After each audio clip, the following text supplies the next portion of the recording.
Hello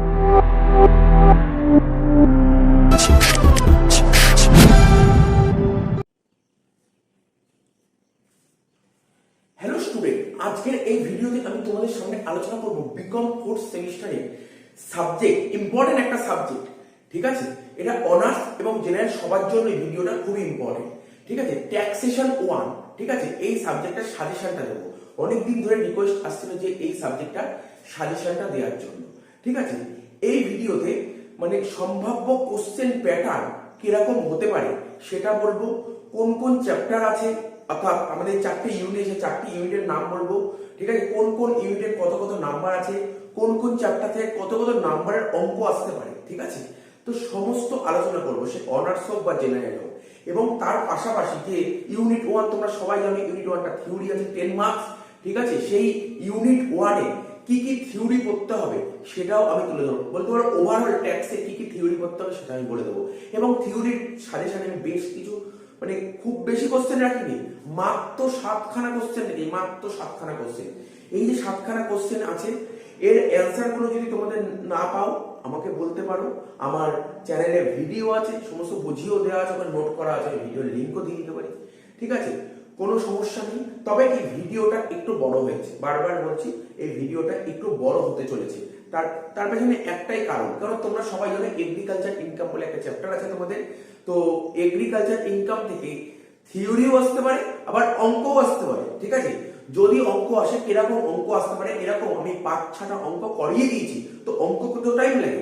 এছাড়াও basic concept চ্যাপ্টারে তোমার কি ছিল, তোমার হেডস অফ ইনকাম ছিল, বলতে পারে এরকম কতগুলো কোশ্চেন তুলে ধরে বললো কোনটা কোন হেরে যাবে।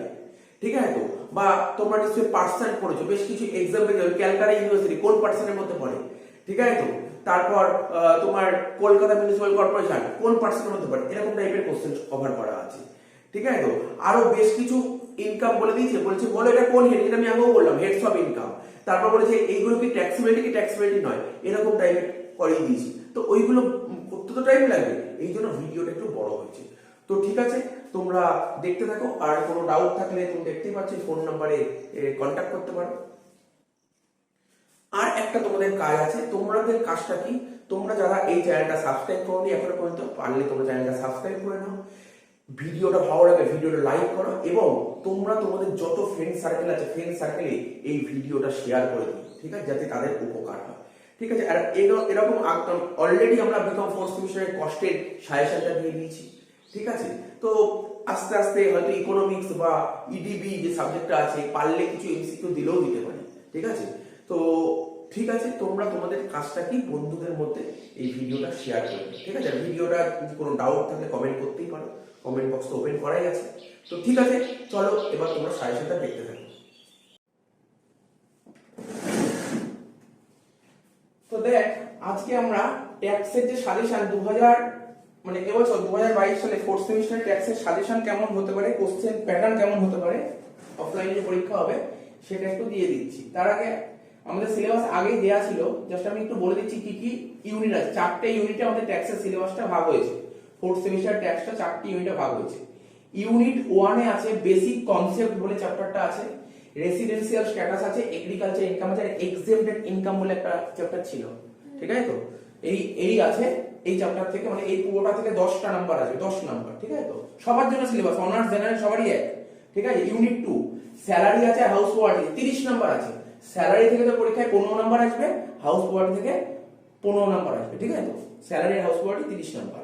আচ্ছা, ঠিক আছে, তো তারপর 3 নম্বর ইউনিট কি আছে, business profession PGBP, capital gain other source, মানে এই সবকটা টপিক মিলিয়ে 25 নম্বর আছে, সবকটা টপিক মিলিয়ে। ঠিক আছে, তো মানে বুঝতে পারলি তো, সবকটা টপিক মিলিয়ে 25 নম্বরের কোশ্চেন সেট করছে। ঠিক আছে, তো তারপর কি হচ্ছে তোর এখানে 4 নম্বর কি বলেছে দেখ, 4 নম্বরে সেট অফ ক্যারি ফরওয়ার্ড, সমস্যা নেই। ডিডাকশন আর ডিবেট থেকে সেরকম অঙ্ক আসবে না, ডিবেটের থেকে তোর কি আসবে, ছোট একটা থিওরি দেবে, দিলে থিওরি দিতে পারবে। তাহলে বুঝতে পারলি, এই হচ্ছে তোর 15টা নাম্বার। তাহলে কি কি বললাম আশা করি বোঝা গেছে। ঠিক আছে, তো এবার দেখ, আমাদের অনার্স হোক বা জেনারেল হোক, কোশ্চেন প্যাটার্নটা 3টে ভাগে ভাগ করবে, কোশ্চেনটা 3টে ভাগে ভাগ করবে। আমি দেখ অনলাইন কোশ্চেন প্যাটার্নের কথা বলছি না, অনলাইনে তো পরীক্ষা হয়েছে একবার, ওই কোশ্চেন প্যাটার্ন আমি অফলাইনে পরীক্ষার কোশ্চেন প্যাটার্ন বলছি, ঠিক আছে? তো অনলাইনে তো দেখিয়েছিলি কেমন হয়, একই কোশ্চেন হয় 20 নম্বরে দুটো, তাই তো 20 নম্বর দুটো 40 নম্বর আর 10 নম্বরে চারটে 40 নম্বর, ওর কথা বলছি না, অনলাইন প্যাটার্ন বলছি না। অনলাইন প্যাটার্ন বলে তো কয়েকটা হাতে কোনো অঙ্ক করলেই হয়ে যাবে, অনলাইন প্যাটার্ন, আমি অফলাইন প্যাটার্নের কথা বলছি। এ বি সি, ঠিক আছে, তিনটে গ্রুপে ভাগ হবে, সবারই সেম। গ্রুপ এ তে 5 নম্বরে চারটে করতে হবে, জানিস তো 5 নম্বরে চারটে করতে হবে 20 নম্বর, 5 নম্বরে চারটে করতে হবে 20 নম্বর, ঠিক আছে? তো 5 নম্বরে চারটে বলে স্যার কোথা দিয়ে দেবে? 5 নম্বরে দেখ 5 নম্বরের এই ইউনিট 1 থেকেই পেয়ে যাবি, ইউনিট 1 থেকে 5 নম্বরে দুটো পাবি, 5 নম্বরে দুটো পেয়ে যাবি ইউনিট 1 থেকে, আরো পাবি, আরো ইউনিট 1 থেকে আর পাবি না, বাকি বাকি চ্যাপ্টার থেকে পাবি আরো দুটো, ঠিক আছে? তো বাকি চ্যাপ্টার মধ্যে স্যালারিও পাবি না তুই, স্যালারি হাউস কোটি পাবি না, এখান দিয়ে আছে 3 4, ঠিক আছে, পরে বোঝা যাবে, ঠিক আছে? তো আচ্ছা কি থাকবে, চারটে কোশ্চেন করতে হবে, দুটো অরে আসবে, মানে বুঝতে পারলি? চারটে কোশ্চেনের মধ্যে দুটো কোশ্চেন অর থাকবে, ভালো করে বোঝ কিন্তু, তার মানে টোটাল গ্রুপেতে 6টা কোশ্চেন দেবে, কটা কোশ্চেন দেবে? 6টা কোশ্চেন দেবে, তার মধ্যে দুটো কোশ্চেন কম্পালসারি করতে হবে আর দুটো কোশ্চেনের সঙ্গে অরে থাকবে, বুঝতে পারলি কি বললাম কোশ্চেনটা? আচ্ছা গ্রুপ বি, গ্রুপ বি তে তোকে তিনটে করতে হবে, 10 নম্বরে তিনটে করতে হবে 30 নম্বর, 10 নম্বরে তিনটে করতে হবে 30 নম্বর, তার মধ্যে একটা কম্পালসারি থাকবে আর দুটো কি থাকবে? অরে থাকবে, ঠিক আছে? দুটো কোশ্চেন অরে থাকবে, হয়ে গেল। তার মানে এখানে কটা কোশ্চেন সেট করবে? দুটো আর তিনটে, 5টা কোশ্চেন সেট হচ্ছে, তাই তো? আচ্ছা তারপর হচ্ছে কি group C, last group C, 15 নম্বরে দুটো করতে হবে 30 নম্বর, 15 নম্বরে দুটো করতে হবে 30 নম্বর, ঠিক আছে? 15 নম্বরে দুটো করতে হবে 30 নম্বর, একটা কোশ্চেনের সঙ্গে অর থাকবে, ঠিক আছে? আমি যদি অনার্সের কথা বলি, অনার্সে 2019 সালে কোশ্চেনটা সেট করেছিল, স্যালারির সাথে অর দিয়ে দিয়েছিল, স্যালারির সাথে কি অর দিয়েছিল? তো প্রথম দিয়েই বলছি স্যালারির সাথে কি কি অর দেবে, কি কি অর দেবে, অনার্সের কথা বলি, স্যালারির সাথে কি কি অর দেবে? তোর ওই gratuity, leave salary, pension, HRA আর রেন্ট ফি, আমি 5টা করলে 3টে আসবে, 5টার মধ্যে 3টে আসবে, তার মধ্যে দেখ ইম্পর্টেন্ট তালিকায় তুই বলতে পারিস গ্র্যাচুইটি, লিভ স্যালারি, পেনশন, ঠিক আছে? গ্র্যাচুইটি, লিভ স্যালারি, পেনশন, এগুলো ইম্পর্টেন্ট তালিকায় করতে হবে, বা বলতে পারিস গ্র্যাচুইটি, লিভ স্যালারি, এইচআরএ, ঠিক আছে? তো ইম্পর্টেন্ট তালিকা, ঠিক আছে? আর একটা কম্পালসারি কি দেবে এটা বলে দিলাম, বললাম তো, কি বললাম বল, এখানে এখানে বলবে স্যালারির সাথে অর দেবে আর হাউস কম্পালসারি। তাহলে 10 নম্বরে কি কি অঙ্ক আসবে? আমি তোকে বলেছি 10 নম্বরে কি দিতে পারে, পিজি, এই অর পাবে কিন্তু ওর সঙ্গে কোনো সমস্যা নেই, পিজিবি থেকে অর পাবে, পিজিবির মধ্যে অঙ্ক অর পাবে, ক্যাপিটাল গেইন দেবে 10 নম্বরে, সেটআপ দেবে 10 নম্বরে, তো বুঝতে পারছিস তো? সব বলে দিচ্ছি, মানে কোনো চ্যাপ্টার বাদ যাবে না, সব চ্যাপ্টার থেকে অঙ্ক আসবে পরীক্ষায়, সব চ্যাপ্টার, কোনো চ্যাপ্টার অমিট করা যাবে না। হ্যাঁ তবে এখন আমি সব বলে দেবো, এখন তো সিলেক্টেড টাইমে একদম কি কি অঙ্ক করলে মোটামুটি কাজ হয়ে যাবে সেইগুলো বলে দেবো, ঠিক আছে? তো করাই আছে, এবার জাস্ট কি কি থিওরি পড়তে হবে সেই থিওরি গুলো দিয়ে দিচ্ছি, বেসিক্যালি এই চ্যাপ্টারটা থিওরি দিতে হবে, আর তো কোনো চ্যাপ্টার সেরকম থিওরি নেই, সব তো অঙ্ক, তাই না? শুধু বেসিক্যালি আমি তোকে এই চ্যাপ্টারটাই দিয়ে দিচ্ছি, এই চ্যাপ্টারটা কি কি থিওরি করতে হবে, 6টা থেকে 7টা কোশ্চেন ওর মধ্যে পড়লেই চলে আসবে, ঠিক আছে? তো আর বাকি তো সব অঙ্ক, যেমন দেখ যারা কম প্র্যাকটিস করেছিস তাতে আমি বলে দিলাম তো, দেখ কি কি পড়তে হবে, পুরো হাতে গোনা ঠিক করে নি, আমি এই চ্যাপ্টারগুলো করবো, যদি সব করতে নাও পারিস দেখে নে কি কি করবি। যেমন হাউস প্রপার্টি তো সোজা, একদম তো সোজা, হাউস প্রপার্টি একদমই সোজা, হাউস প্রপার্টি ভালো করে প্র্যাকটিস কর, 15টা নাম্বার চলে আসবে ওখান থেকে। তারপর স্যালারি, ওটাও তো পারা যাবে, হাউস প্রপার্টি স্যালারি দুটো পারা যাবে স্যার, কেন? ক্যাপিটাল কিন্তু যথেষ্ট ইজি, আদার সোর্স আসবেই পরীক্ষায়। এবার তুই ডিডাকশন, আমি তো বলেইছি ডিডাকশন থেকে হাতে গোনা কি কি হয়, 80C হয়, 80G হয়, 80GG হয়, আরো তো আছে, বেসিক্যালি তিনটে ইম্পর্টেন্ট বেশি, এই তিনটে ইম্পর্টেন্ট বেশি, CGGG, CGGG, ঠিক আছে? আরো আমি বলেছিলাম আর 80D, 80D এর একবার দুবার অঙ্ক আছে, কিন্তু অতটা ইম্পর্টেন্ট না। তাহলে কি কি বললাম, CGGG, কিন্তু আমার তো মন বলছে G আর ডবল জির মধ্যেই না চলে আসে পুরো অঙ্ক, G আর ডবল জির মধ্যেই না অঙ্ক চলে আসে, ঠিক আছে? তো তুই ভালো করে প্র্যাকটিস করবি GGG, ঠিক আছে? তো 80C ইম্পর্টেন্ট, বা ধর ওদের যদি কোশ্চেন সেট করে, এমন কোশ্চেন সেট করতে পারে, কেমন করলে নিস তো, একটা কোশ্চেন সেট করলো, দেখা গেল 80C দুটো আইটেম দিয়েছে, 80D এর একটা আইটেম দিয়েছে, 80G এর একটা আইটেম, 80 বুঝতে পারলি, তাহলে নিয়ে একটা কোশ্চেন সেট করলো, তো ওরকম না হওয়ার সম্ভাবনাটা বেশি, আলাদা ইন্ডিভিজুয়ালি সেট করবে কোশ্চেন। আর সেটআপ ক্যারি করার তো বলার বিষয় নেই, তো সুন্দরভাবে করে দিই, যা করেছি ওর মধ্যেই আসবে অঙ্ক, কোনো অসুবিধা নেই, ডিবেট থেকে কোনো অঙ্ক আশা করবি না, আসবে না, ডিবেট থেকে থিওরি। তাহলে জিনিসটা বুঝতে পারলি তো? বিজনেস প্রফেশন, এখানে বিজনেস আছে, প্রফেশন আছে, বিজনেস প্রফেশনের সঙ্গে যদি অঙ্ক আর আছে শিখিয়েছিলাম, ডেপ্রিসিয়েশনের অঙ্ক, আর কি ছিল, ডেপ্রিসিয়েশন, আর হচ্ছে সায়েন্টিফিক রিসার্চ, ওর বাইরে দেবেই না, আমি যেই প্যাটার্ন গুলো ফলো ওই প্যাটার্নেই কোশ্চেন সেট করবে, আর কিছু না। এখন তুই বলিস স্যার ক্যাপিটাল গেইন না কিছু ডিডাকশন আছে, ঠিক আছে? আমি বলেও দিচ্ছি ক্যাপিটাল গেইনে কি কি ডিডাকশন, আমাকে অনেকে বলছে স্যার ডিডাকশন তো অনেক আছে, 54 এর মানে ডিডাকশন না এক্সাম্পশন, 54 অনেক এক্সাম্পশন আছে, হয়তো অনেক কলেজ থেকে করেছে, সব করেছে, কিন্তু আমি বলছি দুটো এক্সামিশনে তোর আসলে পরীক্ষায় দুটোই আসবে, বাইরে দেবেন, এটা শিওর। সেটা কি আমি বলি, বারবার বলছি, এর মধ্যেই দেবো, যে যতই বই খাতা খুলুক 54 আর 54A এই দুটোই এক্সামিশন দিলাম, যেটা আমি এই দুটো এক্সামিশনই করেছি। আরে আরো বাকি অনেক এক্সামিশন আছে, সব কটা এক্সামিশন জানি আমি, জানাবো তোকে, দেখা গেলো তুই পরীক্ষায় মানে তুই করতেই পারবি, প্র্যাকটিস করে লাভ নেই তো কোনো। দেখ না, আমি এই ক্যাপিটাল এখানে একটা সেকশন করেছিলাম 112 এ, কি বলছি এখন অতটা মাথায় ঢুকছে না, ভুলে যাচ্ছিস। তো ওইগুলো তো পরীক্ষায় আসবে না, তোকে দেখতে হবে এখন কি করবি, এখন কোন অঙ্ক করবি যেই অঙ্ক পরীক্ষায় আসবে, নাকি পুরো বই করবো। এখন পুরো বই করে তো লাভ নেই, আমাকে তো নাম্বার তুলতে হবে। এখন আমাকে দেখতে হবে কোন অঙ্ক পরীক্ষায় আসবে, সেই অঙ্কগুলোকে ফোকাস কর। এবং তাও বলে দিচ্ছি, দেখ আরো আরো ভালো সাজেশন বলে দিচ্ছি, রিসেন্ট ইয়ারে যেই অঙ্কগুলো এসছে, আমি এটাও বলছি ইউনিভার্সিটি যারা কোশ্চেন সেট করে, কিভাবে কোশ্চেন সেট করে, রিসেন্ট ইয়ারে যে কোশ্চেন গুলো এসছে ওরা ওইগুলোকে অমিট করে না, ওইগুলো সামনে রেখে কোশ্চেন সেট করে। তুই বিগত বছরগুলোর কোশ্চেন গুলো দেখ, দেখলে বুঝতে পারবি কি করে কোশ্চেন সেট করেছে। তুই দেখ না, স্যালারি যত অঙ্ক করছিলি, আগের অঙ্কের সঙ্গে পরের অঙ্ক মিল ছিল না, হাউস প্রপার্টি একটার সঙ্গে একটা মিল, সব কিন্তু মিল, ওরা ওইভাবে কোশ্চেন সেট করে, বুঝতে পেরেছিস তো। সুতরাং প্রিভিয়াস ইয়ারের কোশ্চেন গুলো ফলো করবে, প্রিভিয়াস ইয়ার কোশ্চেন ফলো করলে কোনো সমস্যা হবে না, ওর মধ্যেই অঙ্ক আসবে, ঠিক আছে তো, বুঝতে পারলি। তার রিসেন্ট ইয়ার তুই দেখ না, 2010 থেকে 2018 দেখ, ওই 8 বছর যদি কোশ্চেন ভালো করে করিস না, ওর মধ্যে অনেক কোশ্চেন কমন পাবে, একটু বলে দিতে পারি, লিখে দিতে পারি, ঠিক আছে। তো আমি থিওরির কোশ্চেন গুলো দিয়ে দিচ্ছি, মোটামুটি বুঝে গেলি তো। আগে এই প্যাটার্নটা জানা কিন্তু খুব জরুরি। 5 নম্বরের 4টে লিখতে হবে, 10 নম্বরের 3টে, 15 নম্বরের 2টো। 15 নম্বর দুটোর মধ্যে কি কি, salary, house property, salary, house property, ঠিক আছে। আচ্ছা, তো 10 নম্বরের মধ্যে কি বললাম সেটাও আসবে, ক্যাপিটাল গেইন আসবে, আর একটা দেখে নেবো কি আসবে, এটা দেখতে হবে, ঠিক আছে তো। আর 5 নম্বরের মধ্যে ওই সব রেসিডেন্সিয়াল স্ট্যাটাস আছে, এগ্রিকালচার ইনকাম, বুঝতে পারছিস তো, এই বেসিক কনসেপ্টের থিওরি দেবে, ঠিক আছে তো। এই টাইপের কোশ্চেন গুলো পাবে। তো বলে দিচ্ছি, এবার আমি থিওরির কোশ্চেন গুলো দিয়ে দিচ্ছি।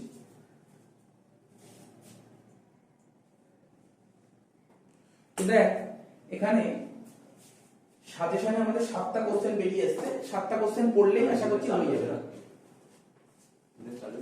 ঠিক আছে। আশা করছি 7টা কোশ্চেন পড়লেই আমাদের হয়ে যাবে, 7টা কোশ্চেন, এই 7টা কোশ্চেন পড়লেই হয়ে যাবে। এবং মেইনলি কোন কোশ্চেনটা, কোন চ্যাপ্টার থিওরি করতে, মেইনলি বারবার বলছি, তুই যদি বলিস কোন চ্যাপ্টারে মেইন থিওরি আসবে, ট্যাক্সের, মানে ট্যাক্সের থিওরি আসবে বলতে পারে ফার্স্ট চ্যাপ্টার, 10 নম্বর ওই চ্যাপ্টার থিওরি। আর ওই ক্লাবিং অফ ইনকাম, আমি কিন্তু অঙ্ক করাইনি, ক্লাবিং অফ ইনকাম ওই চ্যাপ্টার থেকে থিওরি আসবে। মানে ধর একটা বাচ্চা ছেলে, মাইনর চাইল্ড, ও ধর কোনো একটা ইনকাম করলো, ও একটা কোনো ইনকাম করলো, তার ও তো ট্যাক্স দেবে না, ওর ইনকামটা ওর বাবা বা মা যার ইনকাম বেশি তার সঙ্গে যোগ হয়ে যাবে, ওই টাইপের একটা কোশ্চেন আসে। ওই এই দুটো চ্যাপ্টারে মেইনলি থিওরিটা আসে, এই দুটো চ্যাপ্টারে, বুঝতে পারলি তো। এবং আসে মানে কোথা আসবেই, আমি যে কোশ্চেনটা বলি এই কোশ্চেনটা খুবই ইম্পর্টেন্ট কোশ্চেন বলে, মারাত্মক ইম্পর্টেন্ট কোশ্চেন এই কোশ্চেনটা, ঠিক আছে তো। তো দেখ আমি কোশ্চেনগুলো পড়ছি, বলছে মেনশন ফুললি এক্সামিনেড, ক্লাস 11 এ যাদের কস্ট ট্যাক্স ছিল তারা পড়েছে, মেনশন ফুললি এক্সামিনেড ইনকাম, বলছে মানে তোকে নাম্বার বলে 5 নাম্বার বলে তোকে 5টা পয়েন্ট দিতেই হবে। এবং যে সমস্ত এক্সামিনেড ইনকামের নাম বলে পাশে ধারা দিতে হবে, সেকশন মাস্ট, সেকশন না দিলে হাফ হাফ করে নাম্বার কাটবে। তাহলে এখন বলতে পারবি, আমাকে বলতে পারবি তোরা 5টা এক্সামিনেড ইনকামের নাম, আর একটাই এগ্রিকালচার ইনকাম বললে একটা সেকশন দিতে হবে। তারপর কি বলেছে, share of profit from partnership firm, ঠিক আছে, তারপর জয়েন্ট কিন্তু ফ্যামিলি থেকে কোনো মেম্বার যদি পায়। তারপর তুই বল গ্র্যাচুইটি বলেছিলাম, গভর্নমেন্ট এমপ্লয়ি গ্র্যাচুইটি টাকা পায়, গভর্নমেন্ট এমপ্লয়ি লিভ স্যালারি টাকা পায়, ঠিক আছে তো, গভর্নমেন্ট এমপ্লয়ি কমিটেড পেনশন পায়, এরকম প্রচুর আছে, ঠিক আছে। এমপি এমএলএ, তো ওদের যে স্যালারি, তো ওদের অ্যালাউন্স, সমস্ত জিনিস বলেছিলাম, প্রচুর পয়েন্ট ছিল। মানে মানে আমি তোকে আরো একটু ভালো করে বলে দিচ্ছি, এক্সাক্ট ইনকামের মধ্যে কি আসে। আন্ডার সেকশন 10 এ যত ইনকাম আছে সব এক্সাম্পটেড ইনকাম, আন্ডার সেকশন 10 এ যত ইনকাম আছে সব এক্সাম্পটেড, আর কোনো চিন্তা ভাবনা করতে হবে না। তাহলে বুঝতে পারলি কি বললাম, স্যার আন্ডার সেকশন 10 এ যা আছে সব এক্সাম্পটেড ইনকাম, 5টা ইনকামের নাম মনে করবি, আসবে, এটা খুব ইম্পর্টেন্ট কোশ্চেন বললাম। এই বছর তো ইউনিট টেস্ট, মানে কি বললাম, ওই কলেজে কি হয়েছে, ইন্টারনাল হয়েছিল, অনেক কলেজে কোশ্চেন দিয়েছে, অনেক কলেজে দেখেছিলাম। 5টা এক্সাম্পটেড ইনকামের নাম লেখো, এবং এরকম কোশ্চেন অ্যাটেন্ড করতে হয়, 5 এ 5 দেয় এরকম কোশ্চেনে, ঠিক আছে তো। তো সোজা কোশ্চেন, আর ধারা পড়বি, তবে ধারা যদি সেকশন যদি ভুল হয় কেটে দেবে, সেকশন মুখস্থ রাখবি, নিজের মতো মুখস্থ রাখবি, তো যেই সেকশন মনে থাকবে, ঠিক আছে, এরকম অনেক আছে, ঠিক আছে। আমি তো আমার যত মনে হচ্ছে আমি 25টা বা 30টা পয়েন্ট লিখে দিয়েছিলাম। তো দেখ 2 নম্বর কোশ্চেনটা কি বলেছে, বলছে state the status of Calcutta university. শুধু ক্যালকাটা ইউনিভার্সিটি কেন দেবে, তোকে যে কোনো ইউনিভার্সিটি দিতে পারে, তো ঘাবড়ে যাস না। কল্যাণ ইউনিভার্সিটি দিতে পারে, বারদোয়ান ইউনিভার্সিটি দিতে পারে, বিদ্যাসাগর দিতে পারে, ওয়েস্ট বেঙ্গল স্টেট ইউনিভার্সিটি দিতে পারে, দিল্লি ইউনিভার্সিটি দিতে পারে, বোম্বে ইউনিভার্সিটি, গুজরাট, যত খুশি ইউনিভার্সিটি দিতে পারে, একই অ্যান্সার বেরোবে। বলছে ক্যালকাটা ইউনিভার্সিটির স্ট্যাটাসটা কি হবে, কলকাতা মিউনিসিপাল কর্পোরেশনটা কি লোকাল অথরিটি, এর স্ট্যাটাসটা কি হবে। বলছে অ্যাজ পার সেকশন 231, স্যার 231 কি বলেছে, পার্সন পার্সন বলেছিলাম না, কি কি ছিল, ইন্ডিভিজুয়াল ছিল, তারপর কি ছিল বল, এইচইউএফ ছিল, কোম্পানি ছিল, পার্টনারশিপ ফার্ম ছিল, এওপি ছিল, বিওআই ছিল, তারপর কি ছিল লাস্টে লোকাল অথরিটি ছিল। এইগুলোর মধ্যে কোনটা পড়বে, তুই বুঝতেই পারছিস কোনটার মধ্যে কি পড়বে, তো লিখে দিবি এটা এক নাম্বার। মানে এরকম এসছে পরীক্ষায়, অনার্স ও জেনারেল সবাই এসে বলি ক্যালকুলেশন এক নাম্বার দিয়েছে, অ্যানসার তুমি বলে দাও, ঠিক আছে। তো তারপরে কলকাতা মিউনিসিপাল কর্পোরেশন অ্যানসার এসে এক নাম্বার, একে এক এগুলো। তো এরকম কোশ্চেন আসবে কিন্তু, সুতরাং তোকে অ্যালার্ট থাকতে হবে। তাই মানে এমন নাই এই দুটো কোশ্চেনই দেবে, তার মানে আমি পার্সন পড়িয়েছিলাম ওর এক্সাম্পল বলে দিয়েছিলাম, বাস লিখে দিবি, কি সমস্যা আছে। তারপর 3 নম্বর, state the provision of the income tax regarding clubbing of income. দেখেছিস কি ইম্পর্টেন্ট কোশ্চেন এটা, এটা মারাত্মক ইম্পর্টেন্ট কোশ্চেন, স্টার মেরে দিলাম এটা, এটা খুব ইম্পর্টেন্ট কোশ্চেন, ঠিক আছে, এটা খুব ইম্পর্টেন্ট কোশ্চেন। কোশ্চেনটা খুব ভালো করে পড়ি, সেট অফ থেকে দেবে, সেট অফ যে চ্যাপ্টারের নাম কি ছিল, clubbing of income and set off, ঠিক আছে। এই কোশ্চেনটা খুব ইম্পর্টেন্ট কোশ্চেন, ভালো করে পড়তে হবে, রেডি করতে হবে এটা, ঠিক আছে। তো 3 নম্বর, যদি বলিস স্যার এটা একটু বুঝিয়ে দেবেন, যদি বলিস স্যার একটা সময় করে আমি এটা বুঝিয়ে দেবেন, স্যারটা কিছুই নেই, একদম ইজি, ঠিক আছে। তারপর 4 নম্বর, শর্ট নোট দিয়েছি, কি কি শর্ট নোট দিয়েছি, হেডস অফ ইনকাম, জানিস তো কটা হেড হয় আমাদের, 5টা হেড, কি কি, salary, house property, business profession, capital gain, আবার সোর্স বেসিস করে, ঠিক আছে। তো তারপর কি দিয়ে, রিবেট হচ্ছে এই ধারায় আছে 87 কি রিবেটটা পেয়ে, ঠিক আছে। রিবেট কত পাওয়া যায়, 12,500 রিবেট পাওয়া যায়, 12,500। তো ঠিক আছে, রিবেটের নোটটা দিয়ে দেবো, রিবেট, ঠিক আছে। তো রিবেট অ্যাকচুয়ালি রিবেটটা আমি এখন এই বছর অতটা আলোচনা করিনি না, আর তার নেক্সট মান্থে আমাদের 5th সেমিস্টার আরম্ভ হবে, তখনই রিবেট আলোচনা হবে, শুরু থেকেই হবে রিবেট, ঠিক আছে, রিবেট দিয়ে শুরু হয়ে যাবে সব। এসএসসি তো ক্লাস 11 পড়েছিস, এসএসসি করতে হবে তোকে, ইম্পর্টেন্ট কোশ্চেন এগুলো।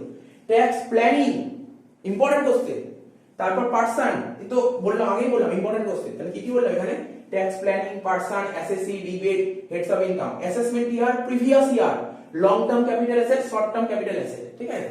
তো জানিস তো পড়েছিল তো long term capital, short term capital asset, বা এটা কি না দেয়, ওদের যদি ইচ্ছা হয় এটা দিতেই পারে।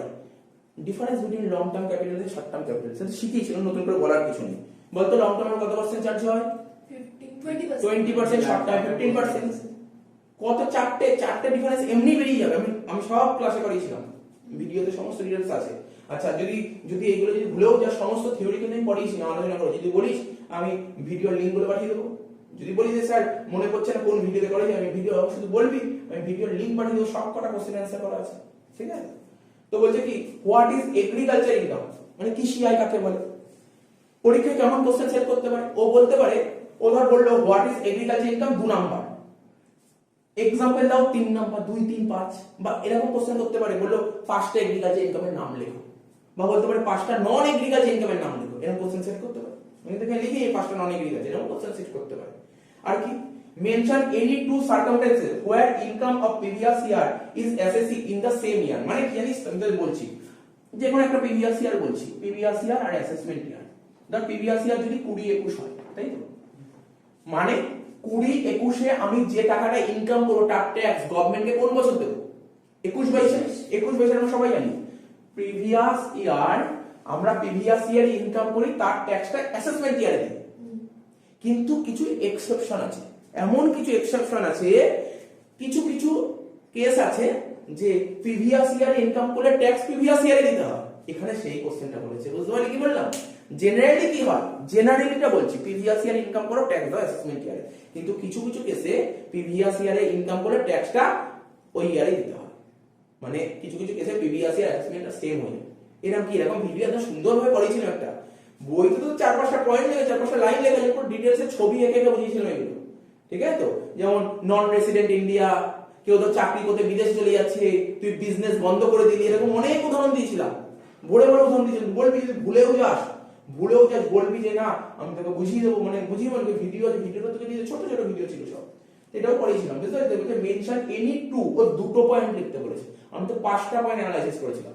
বলছে 2টো point, mention any 2 circumstances where income of previous year is assessed in the same year, বুঝেছিস। লাস্ট শর্ট নোট, ট্যাক্স ইভাশন, পাশে একটা লিখে নে, ট্যাক্স প্ল্যানিং লিখে নে, ওখানে ট্যাক্স প্ল্যানিং ছিল না, ট্যাক্স অ্যাভয়েডেন্স তাহলে লিখে নে, ট্যাক্স অ্যাভয়েডেন্স, ঠিক আছে? তো ব্যাস, তো বুঝতে পারলি এই থিওরি, আর কিচ্ছু করতে হবে না, এই থিওরি। ঠিক আছে? তো এখন আমি বলে দিচ্ছি মানে অঙ্কটা অনার্স স্টুডেন্ট বা জেনারেল স্টুডেন্ট কিরকম কিরকম টাইপের, মানে কি প্যাটার্ন, কোন কোন চ্যাপ্টারে কত কত নাম্বার জন্য প্রিপারেশন নিতে পারিস, তারপর অনার্স জেনারেল সবার বলে দিচ্ছি। দেখ তোদের পরে অনার্সের কোশ্চেন দেখ, আমি বারবার বলছি একবারই কিন্তু অফলাইন পরীক্ষা যখন হতো, একবারই 2019 সালে অফলাইন পরীক্ষা হয়েছিল, ওখানে যে কোশ্চেন প্যাটার্ন হয়েছে তার উপর বেস করে একটা মোটামুটি একটা আইডিয়া করা গেছে অফলাইনে কি প্যাটার্ন কোশ্চেন সেট করবে। অফলাইনে পরীক্ষা হবে তো অফলাইন কোশ্চেন প্যাটার্নই হবে। তো বারবার বলছি তিনটে ভাগে কোশ্চেন হবে, group A, group B, group C. Group A 5 number, group B 10 number, group C 15 number. ঠিক আছে? তো তো দেখ 5 নাম্বার কি থাকবে, প্রথমে দেখ রেসিডেন্সিয়াল স্ট্যাটাসের অঙ্ক। সেই রেসিডেন্সিয়াল স্ট্যাটাসের অঙ্ক থাকতে পারে বা ইনসিডেন্স অফ ট্যাক্সও থাকতে পারে, মানে একটা রেসিডেন্সিয়াল অঙ্ক থাকছে তার সাথে, মানে বুঝতে পারছিস তো? বলে স্যার আপনি রেসিডেন্স বলেন কিন্তু যদি ইনসিডেন্স অফ ট্যাক্স আছে, আমি পুরো চ্যাপ্টারটা কথা বললাম, হয় রেসিডেন্সিয়াল স্ট্যাটাস আসবে না হলে ইনসিডেন্স অফ ট্যাক্স আসবে। ঠিক আছে? তো ইনসিডেন্স ট্যাক্স তো একটা অঙ্ক বলেই সব পারা যায়, তাই না? আর শুধু রেসিডেন্সিয়াল ট্যাক্সটা দেখতে হবে। তার সাথে পরে আসবে বেসিক কনসেপ্ট, যেটা বললাম যে থিওরি গুলো দিলাম, ওখান থেকে একটা থিওরি দেবে। ঠিক আছে? কোশ্চেনটা এরকম করতে পারে 2 2 1, স্যার 2 2 1 মানে ধর বললো ক্যালকাটা ইউনিভার্সিটি স্ট্যাটাসটা কি 1 নাম্বার। ঠিক আছে? একটা কোশ্চেন দিল যে পার্সন বলতে কি বোঝায় 2 নাম্বার, মানে এরকম ভাবে কোশ্চেনটা সেট করবে, খুব বড় কোশ্চেন সেট করবে 2 2 1, ছোট ছোট পার্ট থাকবে। বুঝতে পারি? তো যদি মনে হয় না রেসিডেন্স করতে অনেক টাইম লাগে, তুই থিওরি করে দিবি, থিওরিতে কমন পড়ে যাবে, এই জন্য থিওরি করা যাবে না। ঠিক আছে? তো তো দেখ এগ্রিকালচার ইনকাম, ঠিক আছে? এগ্রিকালচার ইনকাম কেমন দেবে, মানে আমার মন বলছে এগ্রিকালচার ইনকাম ওরা 5টা নাম তুলে দেবে, আমি এখন করিয়ে দিচ্ছি একটা অঙ্ক, ওরা 5টা নাম তুলে দেবে, বলবে কোনটা এগ্রিকালচার কোনটা নন এগ্রিকালচার, বেশ লাইনটা তুলবি, বলবি ইট ইজ এ, ঠিক আছে, ইট is an agriculture income, it is not an agriculture income. ঠিক আছে? এরকম ভাবে লিখতে হবে, বুঝলি তো? তো এরকম কোশ্চেন সেট করবে। তো আমি এগ্রিকালচার ইনকামের মধ্যে ট্যাক্সের অঙ্ক করেছিলাম, বাট অতটা আসার চান্স নেই, অতটা আসার চান্স নেই, বলে দিলাম চান্স নেই। ঠিক আছে? 3 নম্বর আদার সোর্সের অঙ্ক আসবে, তো এত আদার সোর্স করে কি 5 নম্বর অঙ্ক আসবে, বুঝেই গেছিস কি আসবে। তারপর 4 নম্বরে ক্লাবিং অফ ইনকাম যে চ্যাপ্টারটা আছে ওখান থেকে থিওরি, বলছিলাম না থিওরি, ক্লাবিং অফ ইনকাম থেকে একটা থিওরি দেবে। ঠিক আছে? তার সাথে অরে কি আসবে, ডিডাকশনে মিক্সচার, স্যার মিক্সচার মানে ধর 80C দুটো আইটেম দেবে, 80D এর একটা আইটেম, 80DDB এর একটা আইটেম, 80E এর একটা আইটেম। স্যার এর মধ্যে 80G 80DG দেওয়ার কোনো একটা চান্স নেই, কোনো চান্স নেই, ওইগুলোই দিতে হবে, বা 80G দিলেও 80DG দেওয়ার চান্স নেই।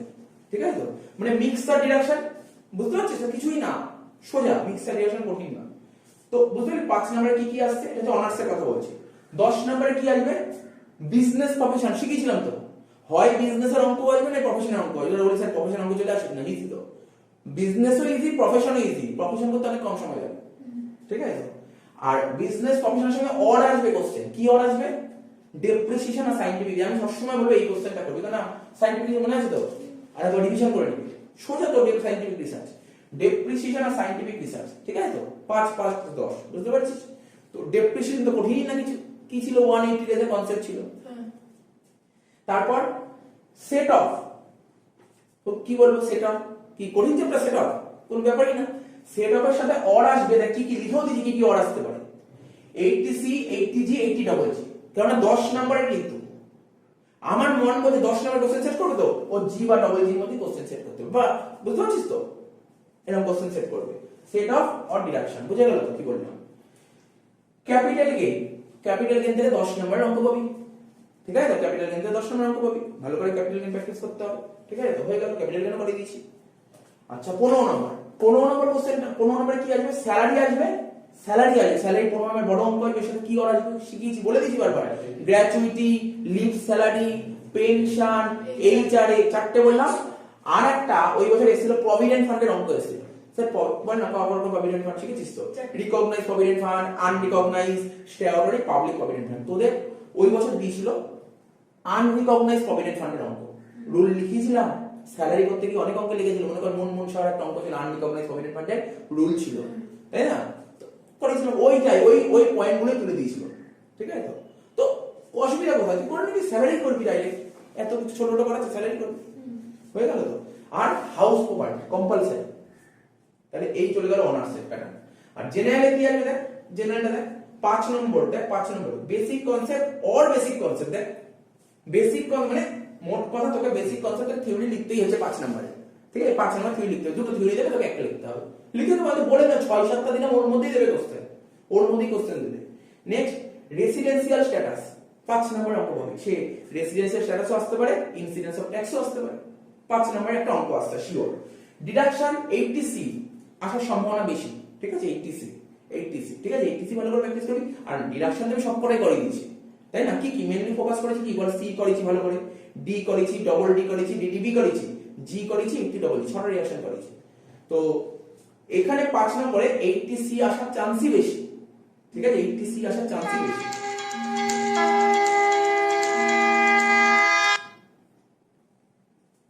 4 নম্বর দেখিস এটা ভালো করে দেখতে পাচ্ছিস তো, গ্র্যাচুইটি, লিভ স্যালারি, পেনশন, এই যে 4টে কোশ্চেন দিয়েছি না, এর মধ্যে অরে আসবে কোশ্চেন না, যে কোনো দুটো তুলে দিল, দেখা গেল গ্র্যাচুইটির সঙ্গে লিভ স্যালারি হয়, বা গ্র্যাচুইটির সঙ্গে পেনশনের হয়, বা গ্র্যাচুইটির সঙ্গে এইচআর এর হয়, নাম দিয়ে দিল। জেনারেল কোশ্চেন যথেষ্ট ইজি হবে, কোনো চিন্তা করতে হবে না। 10 নম্বর, 10 এর দাগে এটা আসবে। 1 নম্বরে কি আছে, clubbing of income plus deduction, দেখ এই দুটোর মধ্যে একটা ডিডাকশন আছে, ক্লাবিং অফ ইনকাম আর এটা, এই দুটোর মধ্যে একটা, ঠিক আছে। তার মানে কি, এখানে এটা লিখলে 5 নাম্বার, এটা 5 5 5 10, ঠিক আছে। তো যদি না এত বড় বড় থিওরি কে করবে, সেটা আছে 10 নাম্বার, সেটা তো আরো ইজি, ঠিক আছে। তবে কি আমরা সেটা অনেক ছোট অঙ্ক করেছি, মানে তোদের অঙ্কটা একটু বড় হবে, সোজা কোশ্চেন বাট একটু লেন্থি করবে, মানে আইটেম বাড়াবে, এটাকে বলে বড়, কঠিন না, বড় আইটেম বাড়াবে। যেমন দেখ না, ডিডাকশন, আমরা যে ডিডাকশনের অঙ্কগুলো বলি 80 5 নম্বরের মতো অঙ্ক করেছি, কিন্তু এখানে আইটেম বাড়িয়ে দেবে। ধর তুই আগে যে কটা আইটেম, 4টে আইটেম নিয়ে করতে, এখন হচ্ছে সেটা 8টা আইটেম করে দেবে, কঠিন হবে না, বুঝতে পারছিস তো, আইটেম বাড়াবে। আচ্ছা, রইল বাকি 2 নম্বর capital gain. Capital gain chapter থেকে কি আসবে, সাম প্লাস থিওরি, মানে 5 নম্বরের অঙ্ক, 5 নম্বরের থিওরি, 10 নম্বর। এর সাথে অর আসবে আইএফওএস, ইনকাম ফ্রম আদার সোর্স, করবি ইনকাম ফ্রম আদার সোর্স যদি অসুবিধা হয়, ঠিক আছে। তো 3 নম্বর হাউস প্রপার্টি, 10 নম্বরের অঙ্ক হবে, হয়ে গেল। 15 নম্বরে স্যালারি একটা 15 নম্বর আসছে, ঠিক আছে। 2 নম্বরে কি আসবে, বিজনেস, মানে পিজিপি অঙ্ক, বিজনেস হোক প্রফেশনাল যেটা দেবে, ওর সাথে কি অর দেবে, ওই অনার্সের মতন। ডেপ্রিসিয়েশনের 5 নাম্বার, সায়েন্টিফিক রিসার্চ 5 নম্বর, আর চুজ আবার কি অঙ্ক দেবে, ধর বিজনেসেরই অনেকগুলো আইটেম বলে দিল, বললো এটা কি বিজনেস কি এই খরচটাকে এলাও করে কি এলাও করে, মানে বুঝতে কোন খরচা বলো, মানে এরকম ক্লাস করিয়েছিলাম। তা এই হলো আমাদের সিলেবাস, এই প্যাটার্নেই কোশ্চেন সেট হবে, ঠিক আছে। এবার আমি তোকে বলে দিচ্ছি এগ্রিকালচার ইনকাম কয়েকটা একটা অঙ্ক বলে দিচ্ছি, মুখোমুখি বলে দিচ্ছি, এক্ষুনি হয়ে যাবে। বলছে for the assessment year 22-23 find out the previous year for a new business, ঠিক আছে, set up on 1/1/22, তাহলে বিজনেসটা স্টার্ট করছে কবে, 1/1/22, ঠিক আছে। তো আমাকে প্রথমে একটা অ্যানসার বল, অ্যানসার দে আমাদের প্রিভিয়াস ইয়ার কত, আগে দিয়ে তারপর কোশ্চেনটা পড়ব। প্রিভিয়াস ইয়ার 21-22 মানে কত, 1/4/21 থেকে 31/3/22, ও বিজনেসটা স্টার্ট করেছে কবে, 1/1/22, এই তারিখে বিজনেস স্টার্ট করেছে। আমি যদি একটু ডায়াগ্রাম করে দিই আরো ভালো বুঝতে সুবিধা হবে। 1/4/21 থেকে 31/3/22 ও বিজনেস স্টার্ট করেছে 1/1/22, ঠিক আছে। তো এবার কোশ্চেন করি, আমি দেখ পুরো কোশ্চেন যা বলে সাজিয়ে নিলাম। অ্যাকচুয়ালি এটা তোদের খুবই ইজি লাগবে, কারণ 11 এর জিনিস 11 প্রচুর আসছে এগুলো এমসিকিউ, ঠিক আছে। তো ওই প্রিভিয়াস ইয়ার, অ্যাকচুয়ালি এই কোশ্চেনটা জানতে হবে কি বলতো, তোমার প্রিভিয়াস ইয়ারটা বলে এটাই জানতে হবে, এবার কিছু না। তো বলছে কি বলেছে তারপর, books of account of which are maintain on calendar year basis, ঠিক আছে। তো ধর ওর প্রিভিয়াস ইয়ারটা কত হবে, ওর বলছে তোকে তো এই যে প্রিভিয়াস ইয়ারটা তো বলতে কোশ্চেন বল, ফাইন্ড আউট কি বলেছে প্রিভিয়াস ইয়ার, তো বল না, এই তো এটা দেখে বল না ওর প্রিভিয়াস ইয়ার কত, ওর প্রিভিয়াস ইয়ার কি এখান থেকে এত অবধি হবে নাকি এখান থেকে শুরু হবে, বল না প্রিভিয়াস এর কোন দিন কি বলবো, ওর আচ্ছা একদিনের পর অ্যান্সার দেখ, সবার অ্যান্সার শুনতে পারবো, ঠিক আছে। তো প্রিভিয়াস আমার প্রশ্ন হলো, এই তো একটা ডায়াগ্রাম টাইমলাইন সাজালাম, ঠিক আছে। ও বিজনেস শুরু করেছে এই দিন থেকে, তাহলে ওর প্রিভিয়াস ইয়ারটা কোন দিন থেকে কাউন্ট হবে, এই দিন থেকে হবে নাকি এই দিন থেকে হবে, তো এই দিন থেকে যদি হয় তাহলে বাদ দে, সেই ট্যাক্স শেষের দিনে এসে কিছু জানে না, বাদ দে। এই দিন থেকে ও বিজনেস যেদিন স্টার্ট করে সেই দিন থেকে প্রিভিয়াস ইয়ার ধরা হয়, বিজনেস যেদিন স্টার্ট করে সেদিন থেকে প্রিভিয়াস ইয়ার শুরু করা হয়। এটা আমাদের টোটালি প্রিভিয়াস ইয়ার কাকে বলে ডেফিনেশনে লেখা ছিল, পরিষ্কারভাবে বলা ছিল, ক্লজ গুলো বলা ছিল, ঠিক আছে। তো প্রিভিয়াস ইয়ার কি হবে, যেদিন বিজনেস শুরু করবে সেই দিন থেকে প্রিভিয়াস ইয়ারটা কাউন্ট করা হয়। এগুলো তোরা 11 এ পড়েছিলি, প্রিভিয়াস ইয়ার কখনো 12 মাসের বেশি হতো, মানে অনেক কোশ্চেন ছিল ওই ফুলপি 11 এর বই যদি প্রচুর ভরে ভরে ছিল।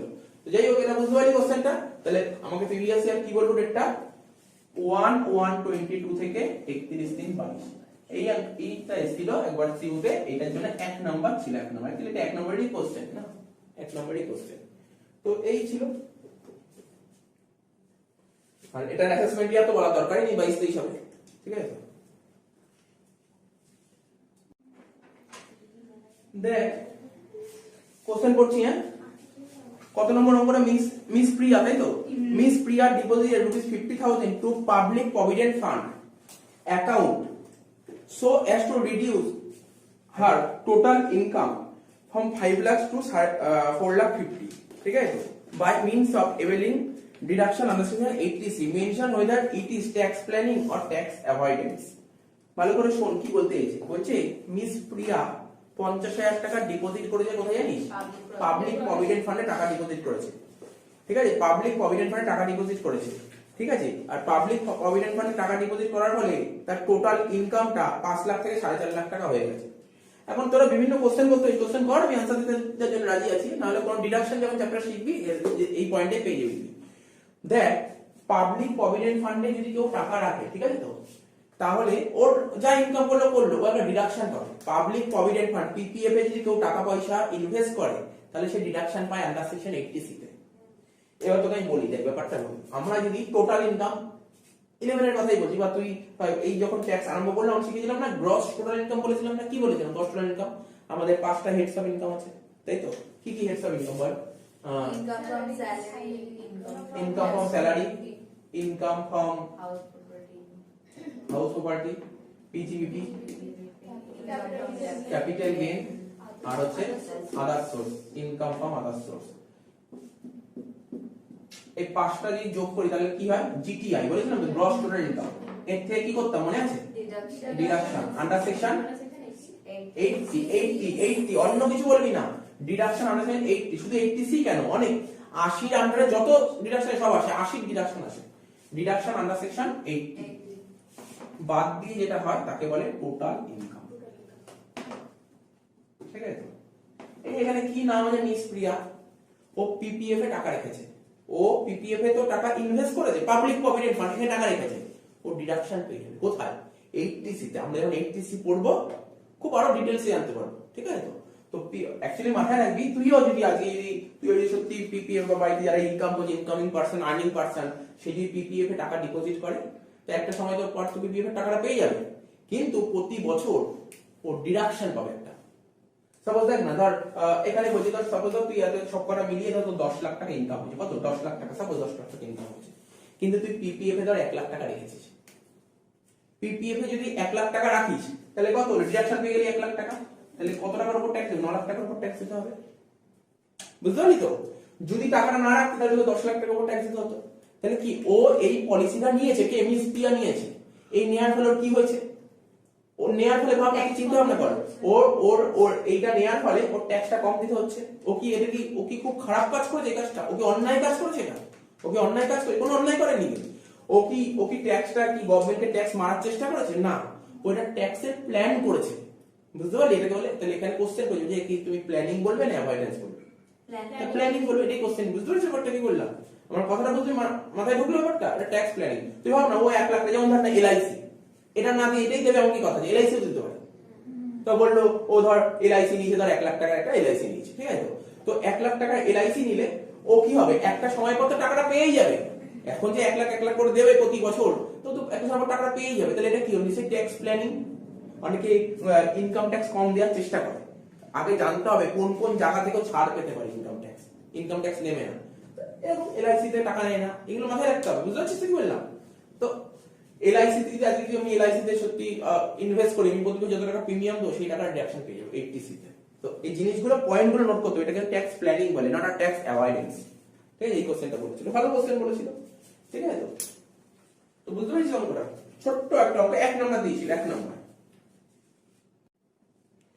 7 নম্বর বলছে state the heads of income under which the following income are to be assessed, ঠিক আছে।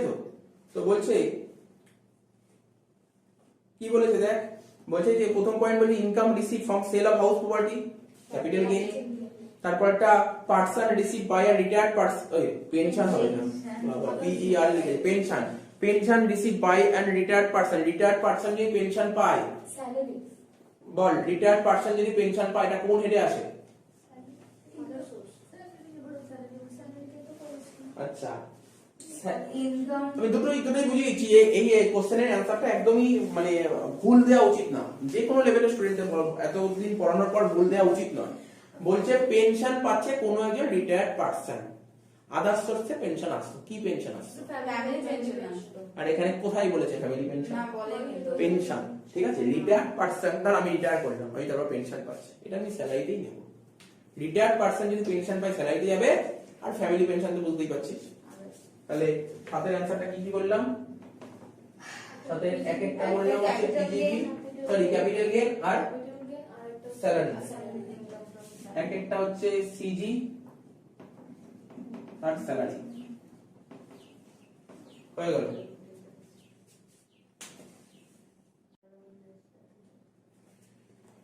নেক্সট কোশ্চেন বলেছে দেখ 6 নম্বর, ঠিক আছে তো? বলছে state under the which head of income following income will be taxable. প্রথম পয়েন্ট বলছি তরুণ রিসিভ ৭,২০০ টাকা interest on fixed deposit with SBI. এটা কোথায় আসবে বল? এটা ইনকাম ফ্রম আদার সোর্সে আসবে and it is fully taxable, ঠিক আছে। এটা ভালো করে শোন, এটা বলেছে স্টেট ব্যাংক অফ ইন্ডিয়ায় তুমি ফিক্সড ডিপোজিট করেছো, তুই ব্যাংকে ফিক্সড ডিপোজিট করলি, সেখান থেকে ইন্টারেস্ট হলে এক্সাম্পট হয়। আচ্ছা সব কি সব কথা একটু বলবি না কখনো? আচ্ছা ওটা কি ছিল? ওটা হ্যাঁ ওটাও পাবলিক হবে। যাই হোক, এখানে কি বললাম আমি, কি বললাম শুনে রাখ, তুই ব্যাংকে রেখেছিস, সে সেভিংসে রাখ বা ফিক্সডে রাখ, তুই যদি পোস্ট অফিস সেভিংসে রাখিস তখন এক্সাম্পশন আছে। তো এগুলো মাথায় রাখবি, তাহলে তো সবাই ব্যাংকেই রাখতো টাকা। আচ্ছা তারপর কি বলেছে? Akash made a gain of ₹35,000 on sale of shares, ঠিক আছে। সেল অফ শেয়ারস, ও শেয়ার বেচেছে, শেয়ার বেচে লাভ হয়েছে, কোথায় যাবে? ক্যাপিটাল গেইন, ঠিক আছে, ক্যাপিটাল গেইন। তাহলে 6 যাবে ইনকাম ফ্রম আদার সোর্স, আর বিটটা যাবে ক্যাপিটাল গেইন।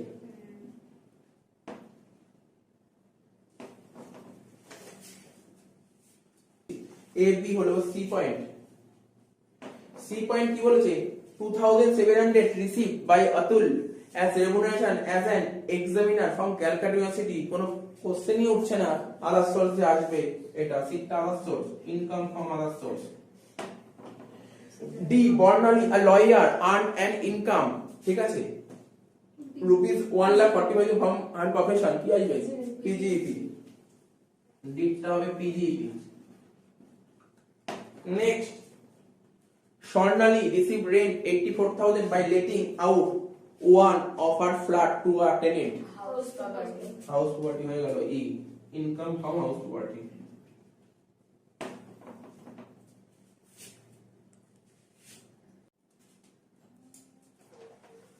পাঁচ নম্বর বলছে state the heads of income under which the following income of an assessee are to be assessed. প্রথম পয়েন্ট বলেছে remuneration received for an examine university examination script, মানে বুঝতে পারছিস তো? এই পরীক্ষার খাতা দেখছে, বলেছি তোমাকে। Fees receive by a director for attending board meeting, তারপর interest on post office savings bank account, other source but except. তারপর কি বলেছে? Income receive from sale of house property, capital gain. কোথা থেকে আসে? হাউস প্রপার্টি বেচে টাকা পেয়েছে, ক্যাপিটাল গেইনে আসবে। তারপর income receive from TV game show, other source হয়ে গেল।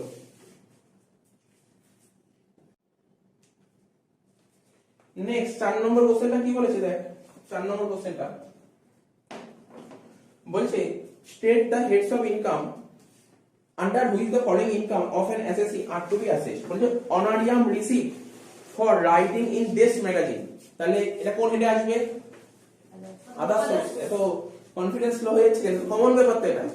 এটা তুই কোন হেডে নিবি? তুই অনারিয়াম পাচ্ছিস, ম্যাগাজিন লিখছিস, তাই কিন্তু অনারিয়াম পাচ্ছিস, তো আদার সোর্সেই আসবে। ফ্যামিলি পেনশন, কোনো সন্দেহই নেই, আদার সোর্স আসবে। তারপর salary receive by a partner for the firm, PGBP. Amount receive from TV game show, other source.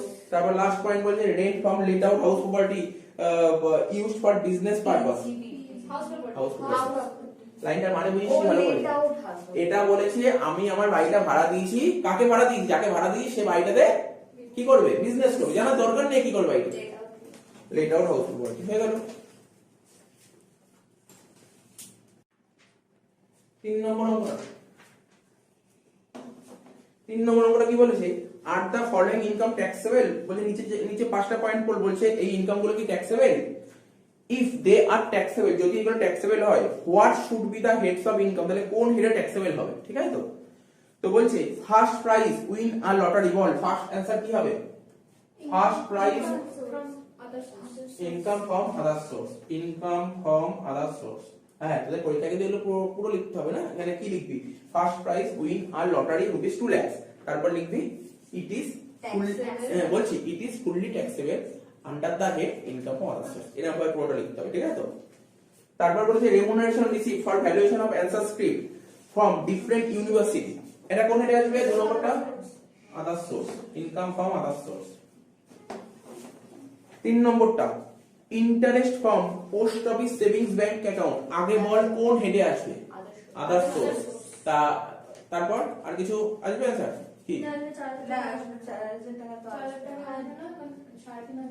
Interest on post office savings bank account under section 10-15 এর রুল কি ছিল, সিঙ্গেল অ্যাকাউন্টে 3500 টাকা exemption আছে, তাহলে জয়েন্ট তাহলে কি লিখবি, আমি এরকম লিখছি, শর্টে লিখছি, আস্তে আস্তে শর্টে লিখছি, ঠিক আছে, এদিক শোন না, ইনকাম ফ্রম আদার সোর্সে আসবে এটা, ঠিক আছে তো, কিন্তু ফুল অ্যামাউন্ট ট্যাক্সেবল নয়, তাহলে কত হবে, ট্যাক্সেবল পোরশন কত হবে, এখানে ট্যাক্সেবল পোরশন হবে 500, লিখবো rupees 500 is to be taxable, rupees 500 is to be taxable, ঠিক আছে, under section 10 subsection 15, under section 10 subsection 15, ঠিক আছে, বুঝতে পারলি, মানে এই হেডিংটা মানে interest on post office savings bank account other সোর্সে তো আসবে ঠিক, কিন্তু কত টাকা, এখানে 4000 টাকা দিয়েছে, 500 টাকা ট্যাক্সেবল করবো, 3500 টাকা এক্সেমশন পাবো, কারণ সিঙ্গেল অ্যাকাউন্টে 3500 টাকা এক্সেমশন পাওয়া যায়, আর ডাবল অ্যাকাউন্ট বা জয়েন্ট অ্যাকাউন্ট হলে 7000 টাকা এক্সেমশন পাওয়া যায়, এটাই বলেছে। 4 নম্বরটা বলেছে rent of a warehouse attach to his farm house in a remote village 40,000, এটা আগে চিন্তা ভাবনা কর, এটা কি বলতে চাইছে, মানে ঠিক আছে তো, তারপর তো বলবি অ্যানসার তো বলতেই পারবি, অ্যানসার বলা কোনো ব্যাপার না, এটা তোদের 12 এর বইতেও ছিল, rent of a warehouse মানে গুদাম ঘর ভাড়া দিয়েছি, ঠিক আছে, সেই গুদাম ঘরটা ভাড়া অ্যাটাচ আছে কিসের সঙ্গে, ফার্ম হাউসের সঙ্গে, ফার্ম হাউস কোথায় থাকে, নিশ্চয়ই কৃষি কাজ করা হয়, ফার্ম হাউস, ঠিক আছে, যেটা এখানে রিমোট ভিলেজ মানে গ্রাম এরিয়া, তাহলে এটা কি এগ্রিকালচার ইনকাম না, এটা তো এগ্রিকালচার ইনকাম, তাহলে কি হবে এটা, এটা তো এক্সেম্পট, তাহলে কি লিখবি, 4 নম্বরটা হবে এক্সেম্পট আন্ডার সেকশন 10 সাবসেকশন 1, ঠিক আছে তো, এটা এক্সেম্পট হচ্ছে, বাইরে ভাবে লিখতে পারিস, পয়েন্টটা লিখে লিখবি it is an agriculture income, ঠিক আছে, ইট is an agriculture income under section 10 subsection 1, তারপর কমা দিয়ে লিখবি ইট ইজ এক্সেম্পটেড, এইভাবে তোকে লেখাগুলো লিখতে হবে। 5 number a person bought a piece of land with trees, মানে একজন পারসন ল্যান্ড কিনেছে, মানে গাছ সমেত ল্যান্ড গুলো কিনে নিয়েছে, he sold the timbers of those trees, মানে ওই গাছ থেকে যা যা কাটবে সেই কাঠগুলো বেচে দিয়ে 10,000 টাকা, তাহলে বল না অ্যানসারটা বল না, আগে বল এটা কি বলবি বল, ইনকাম ফ্রম আদার সোর্স, প্রথমে বলবি এটা নন agriculture income, that means income from other source, এটা লিখতে হবে তোকে, মানে একসঙ্গে দুটো কাজ কভার হলো, এগ্রিকালচার ইনকাম চ্যাপ্টারটাও কভার হলো এটা, ঠিক আছে, এই পয়েন্টটার সঙ্গে, তাহলে কি লিখবি, নন এগ্রিকালচার ইনকাম,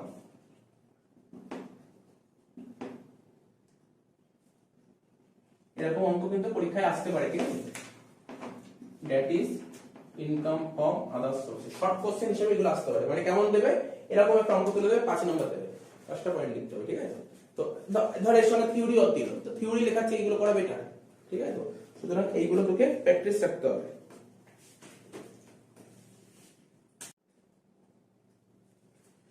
এবার কি বলছে 2 নম্বর অঙ্কটা বলছে, এটাও বলছে এটা কোন হেডে যাবে, 2 নম্বর অঙ্কটা বলছে remuneration received from the college by practicing chartered accountant as a part time lecturer, ঠিক আছে তো, in income tax, আবার বলছি remuneration received from the college থেকে remuneration পাচ্ছে by a practicing chartered accountant, ঠিক আছে তো, as a part time lecturer in income tax, salary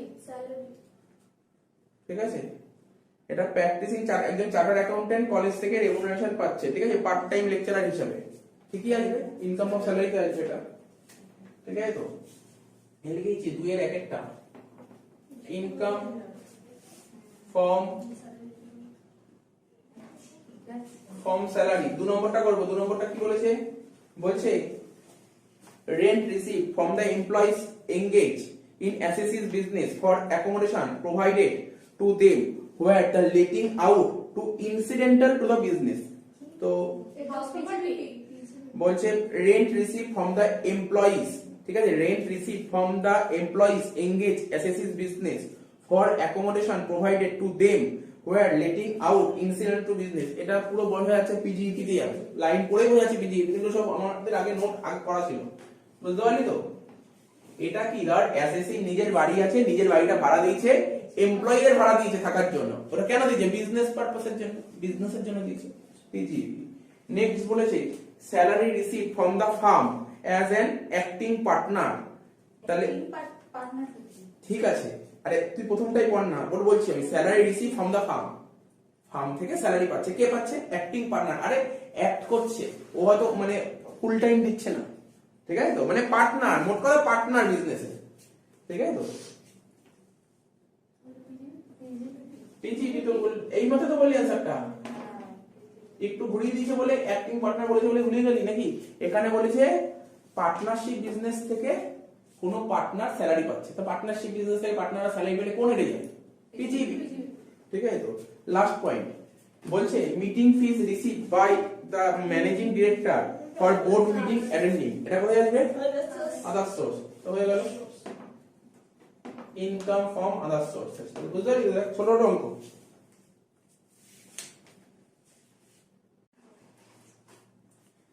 দেখ কত নম্বর অঙ্কটা বললাম? 1 নম্বর অঙ্কটা, ঠিক আছে তো, 1 নম্বর অঙ্কটা, ঠিক আছে তো। ওই কোশ্চেনটা বলছে state the heads of income under which the following income are to be assessed, ঠিক আছে। এখানে 5টা পয়েন্ট আমাকে বলে দিয়েছে, এখানে 5টা পয়েন্ট আমাকে বলে দিয়েছে, বলছে কোনটা কোন হেডে আসবে। আমি কোশ্চেন করছি, ফটাফট অ্যানসার দিবি, হ্যাঁ। প্রথম কোশ্চেন করছি, বল প্রীতি, বল family pension received by the widow of an ex government employee. আমরা তো 5টা হেড করেছি, তো এটা কোন হেডে যাবে? হ্যাঁ বল, কনফিডেন্স সহকারে বল। ইনকাম ফ্রম আদার সোর্স, প্রথম অ্যানসারটা হবে ইনকাম ফ্রম আদার সোর্স, ঠিক আছে। 2 number point fees received by a director, ঠিক আছে, of a company for attending board meeting, তা এটা কোন হেডে আসবে? Income from other source. তারপরের পয়েন্ট বলেছে salary received by a partner from a partnership firm, এটা কোন হেডে আসবে? পিজিইপি, পিজিইপি, ঠিক আছে তো। এটা পিজিইপি, একদম ঠিক বলেছিস, এটা পিজিইপি তে যাবে, ঠিক আছে তো, কোনো সমস্যা নেই, কি কোনো বোঝাতে হবে এখানে, এটা পিজিইপি তে আসবে। ইনকাম ফ্রম সাবলেটিং কোন হেডে আসবে? সোর্স। তারপর বলেছে property let out to employees of assessee's business, property let out to employees assessee's business, একদম ঠিক, হ্যাঁ ও ঠিক বলেছে, এটা পিজিইপি হবে, একদম ঠিক, এসএসসিস বিজনেস বলেছে পিজিইপি, তাহলে কোনো সমস্যা নেই। তো এরকম অঙ্ক কিন্তু পরীক্ষায় আসে, কিন্তু হেডস অফ ইনকামের অঙ্ক বলে দেবে কোনটা কোন হেডে দেবে, 5 নম্বর, 5 নম্বর পাবি এখানে, ঠিক আছে তো। তো দেখ আমি সাজেশনে বললাম আমাদের পরীক্ষায় এগ্রিকালচার ইনকামের অঙ্ক আসবে, ঠিক আছে। থিওরি আসতে পারে বা অঙ্ক আসবে।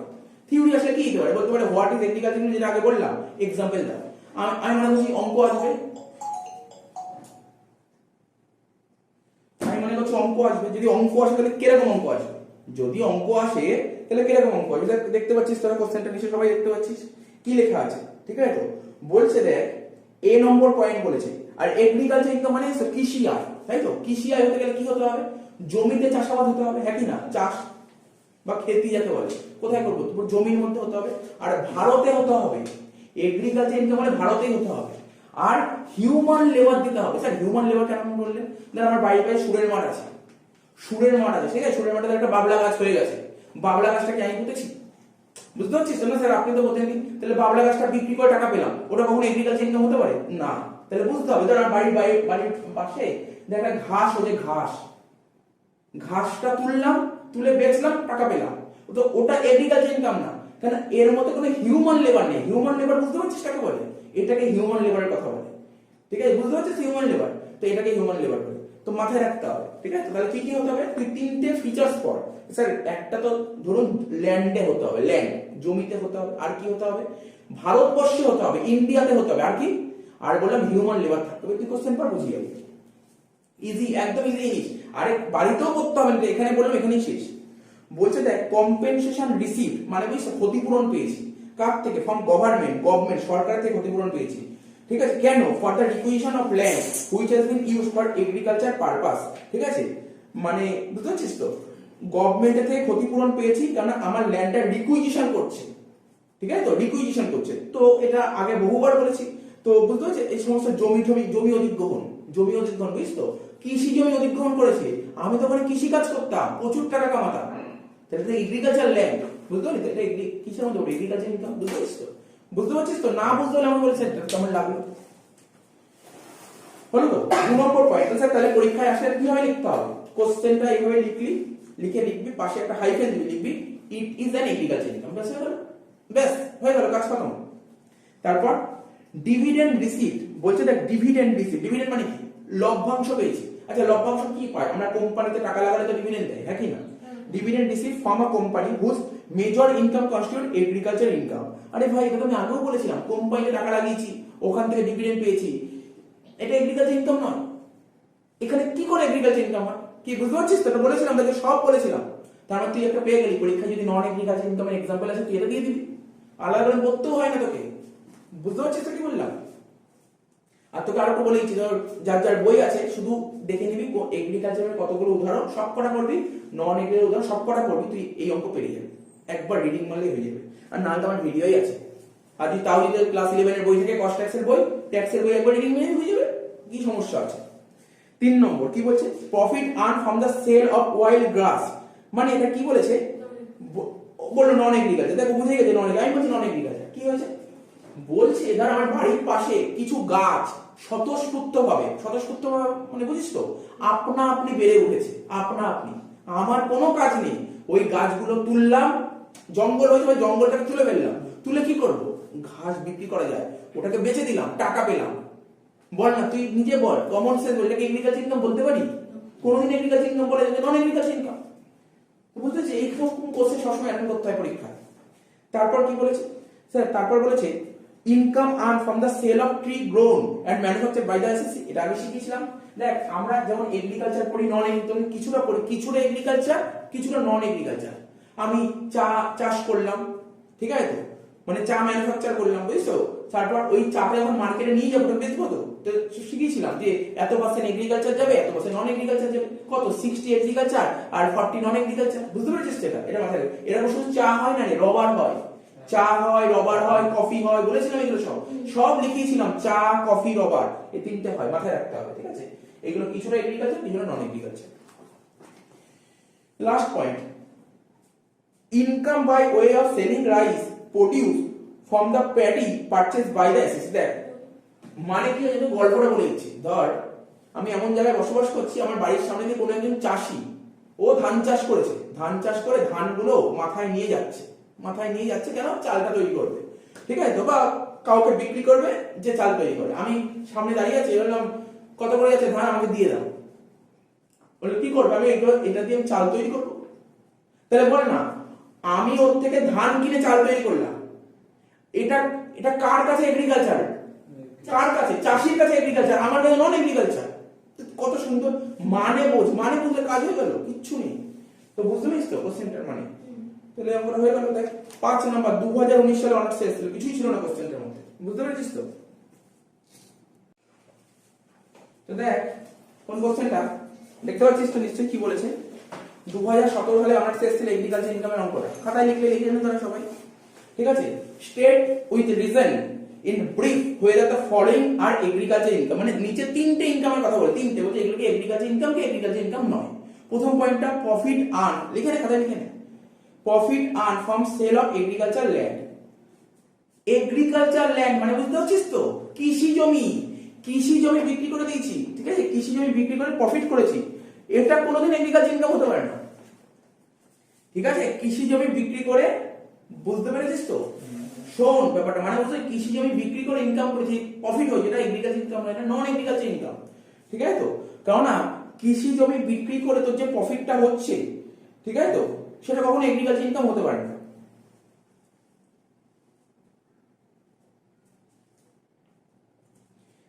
লিখে নে এটা।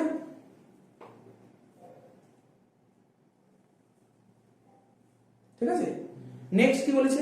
Income from agriculture land situated in Bangla. আমি কি বললাম ভাই, কৃষি আয় হতে গেলে ভারতবর্ষ হতে হবে, তো বাংলাদেশের কোনো কোশ্চেনই উঠছে না, নন এগ্রিকালচার। তারপর আগেই বললাম income by way of selling rice produce from paddy purchase by the SSC, নতুন করে বোঝানোর কিছু নেই, আগেরটাই বললাম আগের কোশ্চেনে, নন এগ্রিকালচার ইনকাম। তাহলে হয়ে গেল এটা, এটাও হয়ে গেল। নেক্সট কোশ্চেন বলবো। তো দেখ আগের কোশ্চেন গুলো টোকা গেছে, সবার অ্যান্সার গুলো টোকা গেছে।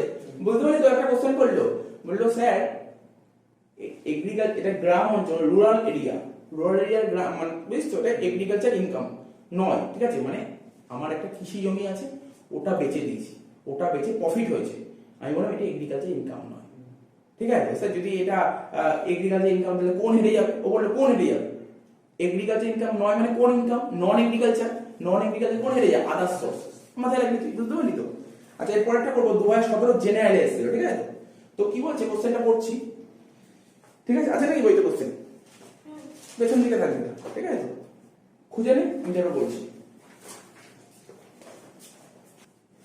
নেক্সট কি বলেছে? নেক্সট কোশ্চেন 2017 জেনারেলে এসেছিল, বলছে state with reasons which of the following income are agriculture income. একই কোশ্চেন। প্রথম পয়েন্ট বলেছে income from the sale of tree. ঠিক আছে তো, ওই যে বললাম কিছুক্ষণ আগে, বললাম স্বতঃস্ফূর্তভাবে কোনো গাছ জন্ম নিয়েছে, তুই কি বলবি অ্যান্সার? বুঝতেই পেরেছিস এটা কি বলার কিছু নেই, নন এগ্রিকালচার। ঠিক আছে তো, তারপরে ডিভিডেন্ড রিসিভ ফ্রম ইন্ডিয়ান কোম্পানিতে, এরকম পয়েন্ট পেলে আর কিছু তাকাবেই না। Dividend receive from Indian company, কোন কোম্পানি ইনভেস্ট সেখানে ডিভিডেন্ড পাচ্ছিস, এর সঙ্গে কোনো এগ্রিকালচার সম্পর্কই নেই, নন এগ্রিকালচার। এটা বারবার বলেছিলাম, এটা মাথায় ভুলে যাবি না, এটা অনেকবার বলেছিলাম। তারপর কি বলেছে? বলছে income derived from the sale of tea by a tea garden. তার মানে চা চাষ করছিস, তার মানে চাটা বেচবি। এখানে কি বলেছিল স্যার? এটা হয় কিছুটা এগ্রিকালচার, কিছু নন, মানে পার্টলি এগ্রিকালচার, পার্টলি নন এগ্রিকালচার। কত পার্সেন্ট এগ্রিকালচার? 60%। কত পার্সেন্ট নন এগ্রিকালচার? 40%। বুঝা গেল? এটা আগেরটাও লেখানো ছিল, তো অসুবিধা হবে না। তারপর কি বলেছে? বলছে income derived from the sale of jute produced. Jute মানে বুঝছো, পাট প্রোডিউস করেছিস, তারপর মার্কেট পেয়েছিস, from a land situated in Bangladesh. আর কোনো কোশ্চেনই উঠলো না, বাংলাদেশ বলেছে, নন এগ্রিকালচার। তাহলে বোঝা যাচ্ছে তো কেমন কোশ্চেন আসতে পারে, কিভাবে প্রিপারেশন রেডি থাকবে, তাহলে কোনো সমস্যা নেই, পাঁচে পাঁচ উঠবে এখান থেকে। নেক্সট দেখ 2015 জেনারেল, আবার একই কোশ্চেন, বলছে কোনগুলো এগ্রিকালচার, কোনগুলো নন এগ্রিকালচার। পড়ছি, profit earn from the sale of agriculture land, বলতে হবে বুঝতে পেরেছিস, নন এগ্রিকালচার।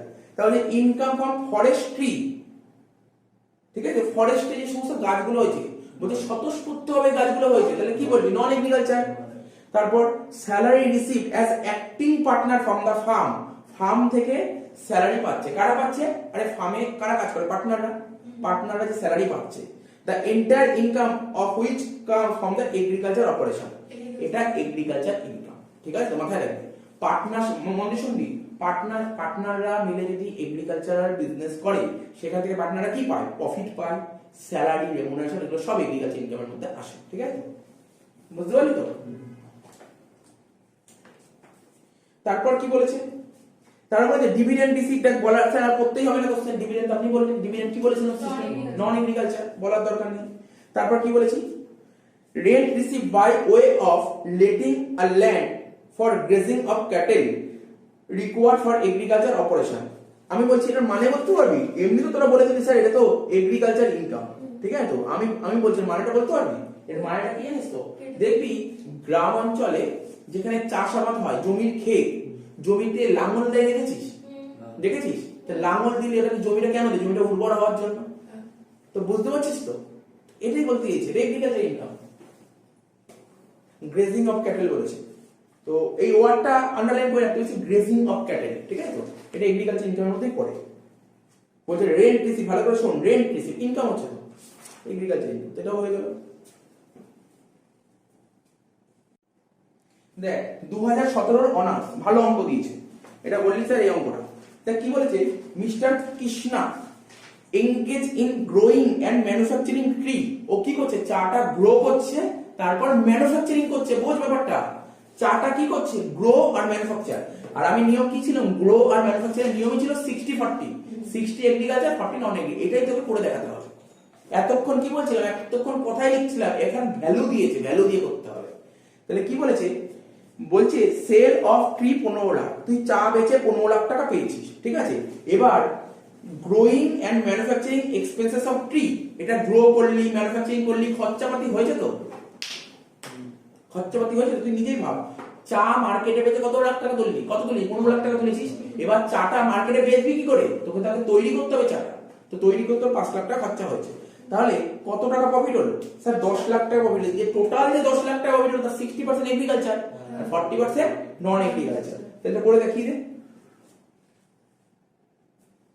তাহলে এটা টুকে নে, অ্যানসারটা কিভাবে লিখতে হবে লিখে দিলাম। প্রথমে লিখবো computation of taxable income, car taxable income বের করছি, মিস্টার কৃষ্ণা, ঠিক আছে, ফর অ্যাসেসমেন্ট ইয়ার 22-23। তাহলে লিখলাম কি সেল অফ টি, যেটা বলে দিয়েছে কোশ্চেনে 15 লাখ টাকা, তার থেকে মাইনাস করলাম expense for growing and manufacturing tea 5 lakh টাকা, 15 লাখ টাকা থেকে 5 লাখ টাকা বাদ দিয়ে 10 লাখ টাকা প্রফিট হলো। এবার পুরো প্রফিটটা কোথায় যাবে, কারণ শিখেছি 60% চলে যাবে এগ্রিকালচার আর 40% চলে যাবে নন এগ্রিকালচার। এটাকে কি বলে, পার্টলি এগ্রিকালচার পার্টলি নন এগ্রিকালচার, ঠিক আছে। তুই পরীক্ষায় তো কেউ নাও দিতে পারে, টির জায়গায় রবার দিতে পারে, কফি দিতে পারে, রবারের নিয়মটা দেখে নেবো, কফির নিয়মটা দেখে নেবো, সব লেখানো ছিল, ঠিক আছে। একটা 65-35 ছিল, একটা 75-25 ছিল, তো দেখে নিবি, জাস্ট নোটটা পড়ে নিতে হবে, হয়ে গেল। টুকে নে। দেখ কি বলেছে, এটা 2015 সালে অনার্সে এসেছিল, খুব ইন্টেলিজেন্ট কোশ্চেন দিয়েছে, খুব ভালো কোশ্চেন দিয়েছে, মানে বুঝতে হবে কোশ্চেনটা করে, একটু মানে বুঝতে হবে। বলছে মিস, তাই তো মিস বলেছে না, আচ্ছা যাই হোক, miss রজনীতা Bose is 60 year old and furnish the following information for the previous year 2021, compute her taxable income। আগের অঙ্কটাও তুই করলি, কিন্তু ওখানে কোথাও বলেছিলি এই কথাটা, ভালো করে যার যার বই আছে বই ওই লাইনটা আন্ডারলাইন কর, ওই লাইনটা আন্ডারলাইন কর। অঙ্ক দেখে বলবে, কোশ্চেনটা পড়ে বলি বাবা কি সোজা কোশ্চেন দিয়েছে, কিছুই নেই অঙ্কের মধ্যে, কিন্তু এই যে লাইনটা যে পড়বে না তার অঙ্কটা ভুল হবে এবং কেটে তাকে 0 বসাবে। সে বলবে না আমি তো অঙ্ক পুরো ঠিক করে এসেছি, কোনো ভুল হওয়ার জায়গাই নেই, বুঝতে পারছিস তো। কিন্তু এই যে ট্যাক্সেবল ইনকাম বলেছে, এটা যদি না পড়ে তার কোশ্চেন ভুল হবে। বুঝতে পারলি কি বলতে চাইলাম আমি, ট্যাক্সেবল ইনকাম তাহলে আন্ডারলাইন কর। আগের অঙ্কটা ট্যাক্সেবল ইনকাম লেখা ছিল না, পড় না, আগের অঙ্কটা কি লেখা ছিল, আগের অঙ্কটা কি লেখা ছিল,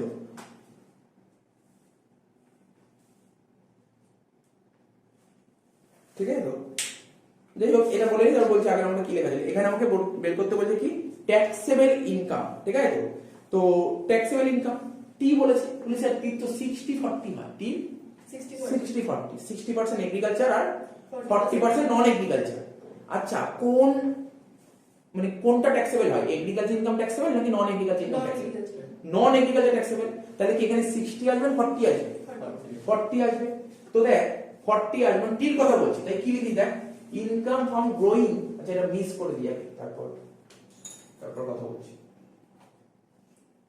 income from growing and manufacturing কি নিয়ম কি স্যার, 60 এগ্রিকালচার 40 নন এগ্রিকালচার। আমাকে কি বের করতে বলেছে, ট্যাক্সেবল ইনকাম, কোন ইনকাম ট্যাক্স দিতে হয়, নন এগ্রিকালচারের উপর, নন এগ্রিকালচার কত 40, তাই এর উপর 40 করলাম 48 টি হলো। তারপর কি ছিল স্যার, রাবার ছিল, রাবার কি হয় 65-35, 65-35 কি বললাম, 65 আর 35, 65 কি এগ্রিকালচার আর 35 নন এগ্রিকালচার। মনে রাখতে হবে না, আমার মাথার মধ্যে রাখতে হবে, এটা ভুললে চলবে না, 65 এগ্রিকালচার আর 35 নন এগ্রিকালচার। তো এখানে কোন ইনকাম ট্যাক্স হবে, এগ্রিকালচার না নন এগ্রিকালচার, নন এগ্রিকালচার 35 লিখলাম, 70 ট্যাক্সেবল ইনকাম কত, 1,18,000। তাহলে বুঝতে পারলি এগ্রিকালচার ইনকাম কি ট্যাক্স দিতে হয় না, নন ট্যাক্সেবল। তাহলে এখানে নোট লিখে দে, তাহলে ভালো হবে, লিখ এগ্রিকালচার ইনকাম, নিচে লিখ note agriculture income, agriculture income which are কি fully exempted, বলতে পারি তো, fully exempted under section 10 subsection 1। কি বুঝতে পারি তো কি বললাম, কেন এগ্রিকালচার নিলাম, ইনকাম নিলাম না, বোঝা গেল মাথায় ঢুকে কেন এগ্রিকালচার ইনকাম নিইনি। তো এটা দেখে নে,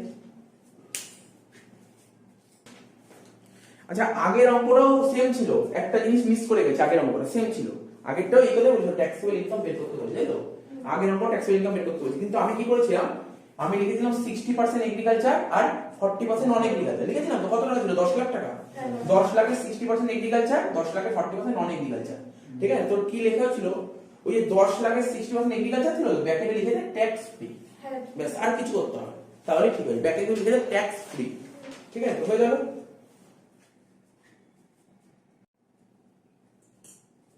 তো দেখ কি বললাম, 2 নম্বর অঙ্কটা না, 2 নম্বর অঙ্কটা মানে 2016 সালে অনার্সে এসেছিল, বলে দিচ্ছি, বেশি বলার দরকার নেই কোনটা কি ধরনের ইনকাম বলেছে।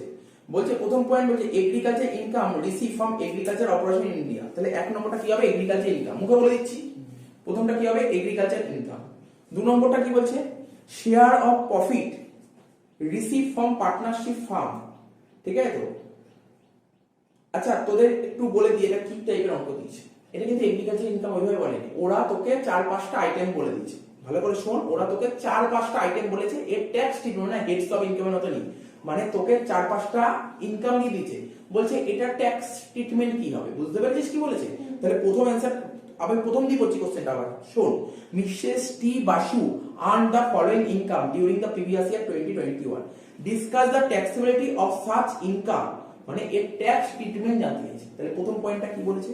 Agriculture income receive from agriculture operation in India 25,000 টাকা। স্যার এটা এগ্রিকালচার ইনকাম, তাই তো? তার মানে এগ্রিকালচার ইনকাম কি? এক্সেম্পটেড, ট্যাক্স দিতে হবে কোনো? বুঝেছিস পয়েন্ট? যখন লিখবি লিখে লিখবি it is an agriculture income, কি বলে? It is an agriculture income, comma দিয়ে লিখবি it is fully exempted under section 10 subsection 1। বুঝলি কি বললাম? এইভাবে লিখতে হবে, কারণ তোকে জানতে চাইনি এগ্রিকালচার কি নন এগ্রিকালচার, এটা জানতে চাইছে কি নাকি ট্যাক্সেবিলিটি জানতে চাইছে? ট্যাক্সেবিলিটি জানতে চাইছে। তাহলে কি লিখবি? It is an agriculture income, ঠিক আছে? ইট ইজ অ্যান এগ্রিকালচার ইনকাম, তারপর লিখবি কমা দিয়ে লিখবি it is fully exempted under section 10 subsection 1। হয়ে গেল? বোঝা গেল? 2 নম্বর কি বলেছে? Share of profit receive from partnership firm. Partnership firm থেকে যারা পার্টনার থাকে তারা তো শেয়ার অফ প্রফিট পায়। কি রে ভাই, 3 জন মিলে বিজনেস করছে, পার্টনারশিপ বিজনেস করলো, প্রফিট হলো, পার্টনাররা প্রফিট পাবে কি পাবে না? পাবে তো। বলছে তারপর কি বলেছে? হোয়ার সি ইজ এ পার্টনার 15,000 টাকা। ভালো করে বোঝ, এর ট্যাক্স ট্রিটমেন্ট কি বলতে পারবে কেউ? বলতে পারবে কি কেউ? এই দেখ শোন, এদিক শোন, দেখ আমি বুঝিয়েছি, বুঝতে অসুবিধা হবে। ধর এ বি সি 3 জন মিলে বিজনেস করছে, ঠিক আছে? 3 জন মিলে বিজনেস করে একটা প্রফিট করেছে, প্রফিট করে তো প্রফিটটা ধর সাপোজ ধর 15,000, সাপোজ ধর কত 30,000 টাকা প্রফিট হয়েছে। তার 30,000 টাকা প্রফিট সবাই কত করে পাবে? 10 করে পাচ্ছে প্রফিট। এবার ধর আমার এর অঙ্ক করছি, বলছে এ 10,000 টাকা পেয়েছে, তাহলে এর কি ট্যাক্স দিতে হবে কি দিতে হবে না এটা জানতে চাইছি। তুই বলিস স্যার বলতে পারিস দিতে হবে, কেন দিতে হবে? তুই বলিস স্যার দিতে হবে না, কেন দিতে হবে না? স্যার দিতে হবে না কারণ আগেই ট্যাক্স পে করেছে। হ্যাঁ, এই যে ওরা 3 জন মিলে বিজনেস করছে, ভাব এরা বিজনেস করছে, যখন বিজনেস করেছিল ওরা ট্রেডিং করেছিল, ওরা পিএল করেছিল, নেট প্রফিট বের করেছিল, নেট প্রফিট বের করার আগে গভর্নমেন্টকে ট্যাক্স দিয়েছিল না? মানে ওরা যে বিজনেস করে যে প্রফিটটা করে সেই প্রফিটের উপর ট্যাক্স তো গভর্নমেন্ট অলরেডি দিয়েই দিয়েছে, তাহলে ওই একই ইনকাম ডবল ট্যাক্স দেবে কেন? এই কারণের জন্য এটা হবে ট্যাক্সেবল হবে না, ঠিক আছে? আরে আমি কিছুক্ষণ আগেই বললাম, এই ভিডিওতেই বলেছি এক্সেম্পটেড ইনকামের নাম বলে কতগুলো বলেছিলাম না? কতগুলো exempted income? Share of profit from partnership firm, এটা এক্সেম্পটেড ইনকাম, ঠিক আছে? কি লিখবি? It is an exempted income, ঠিক আছে? ইট is an exempted income. Section জানতে হলে বলেছি 10 টু এ, কি বললাম? 10 টু এ, এটা হচ্ছে এই সেকশন। বোঝা গেল কি বললাম? দুটো পয়েন্ট হয়ে গেল। তাহলে কত ক্লিয়ার হচ্ছে ব্যাপারগুলো, বুঝতে হবে ব্যাপারটা। তারপর interim dividend receive from tata steel company, মানে ইন্ডিয়ান কোম্পানি, ডিভিডেন্ড যদি ভারত ইন্ডিয়ান কোম্পানি থেকে ডিভিডেন্ড পেলে কি হয়? ফুলি ট্যাক্সেবল। ফুললি ট্যাক্সেবল, আগে ছিল এক্সেম্পটেড, বর্তমানে ফুললি ট্যাক্সেবল। আদার্স হচ্ছে প্রচুর করেছি, ঠিক আছে তো? তাহলে লিখে দিবি ফুললি ট্যাক্সেবল এটা। তারপর লাস্ট পয়েন্ট ইউআরপিএফ, আমি বললাম মনে পড়ছে কি বলেছিলাম? ইউআরপিএফ থেকে একটা অঙ্ক দিতে পারে, ওই বললাম না স্যারে জেনারেলে দিয়েছিল, মনে জেনারেল জন্য অনার্স মনে পড়ছে না, যাই হোক অনার্সেই দিয়েছিল ইউআরপিএফ। ইউআরপিএফ এর রুলটা কি ছিল আশা করি মনে আছে? বলছে অ্যামাউন্ট রিসিভ ফ্রম ইউআরপিএফ, ইউআরপিএফ থেকে তুমি অ্যামাউন্ট পেয়েছো 1,21,000 টাকা, স্যালারি ডিভিশন হয়ে যাচ্ছে বলতে পারি এটা। ওন কন্ট্রিবিউশন 50,000 টাকা আর ইন্টারেস্ট হচ্ছে 5,000 টাকা। তো দেখ শিখিয়েছিলাম আমি, তোদের মনে আছে কি জানি না। ইউআরপিএফ এর কথাটা যদি বলি, বলতে হবে, হ্যাঁ? একটা ছিল এমপ্লয়ার কন্ট্রিবিউশন আর একটা ছিল ইন্টারেস্ট অন এমপ্লয়ার কন্ট্রিবিউশন, একটা ছিল এমপ্লয়ি কন্ট্রিবিউশন, একটা ছিল ইন্টারেস্ট অন এমপ্লয়ি কন্ট্রিবিউশন। বল কার মনে আছে, বলতে পারবি? বল অ্যানসারটা বল। দরকার হলে পাতা উল্টে দেখ, খাতার পাতা উল্টে দেখ কি বের হচ্ছে। তো দেখ কি বলেছিলাম, বুঝিয়েছিলাম আগে, এই যে এমপ্লয়ার কন্ট্রিবিউশন আর ইন্টারেস্ট কন্ট্রিবিউশন কোথায় চলে জানিস তো?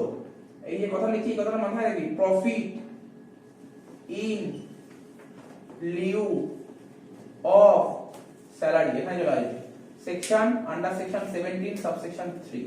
যদি মনে রাখতে না পারিস বলবি স্যালারিতে আসে, যদি মনে রাখতে না পারিস বলবি স্যালারিতে আসে, ঠিক আছে তো? নেক্সট এমপ্লয়ি কন্ট্রিবিউশন, ঠিক আছে? এমপ্লয়ি কন্ট্রিবিউশন এটা কোথায় যাবে? এমপ্লয়ি কন্ট্রিবিউশনটা চলে আসবে আমার নট ট্যাক্সেবল, তাই তো? আর একটা কি বলেছিলাম, ইন্টারেস্ট অন সাচ কন্ট্রিবিউশন কোথায় চলে যাবে? এটা ইনকাম ফ্রম আদার সোর্স, ঠিক আছে তো? তাহলে বোঝা গেল? ব্যাস, যা করে দিয়েছি এর মধ্যে সব চলে আসবে পরীক্ষায় ট্যাক্স, ঠিক আছে তো?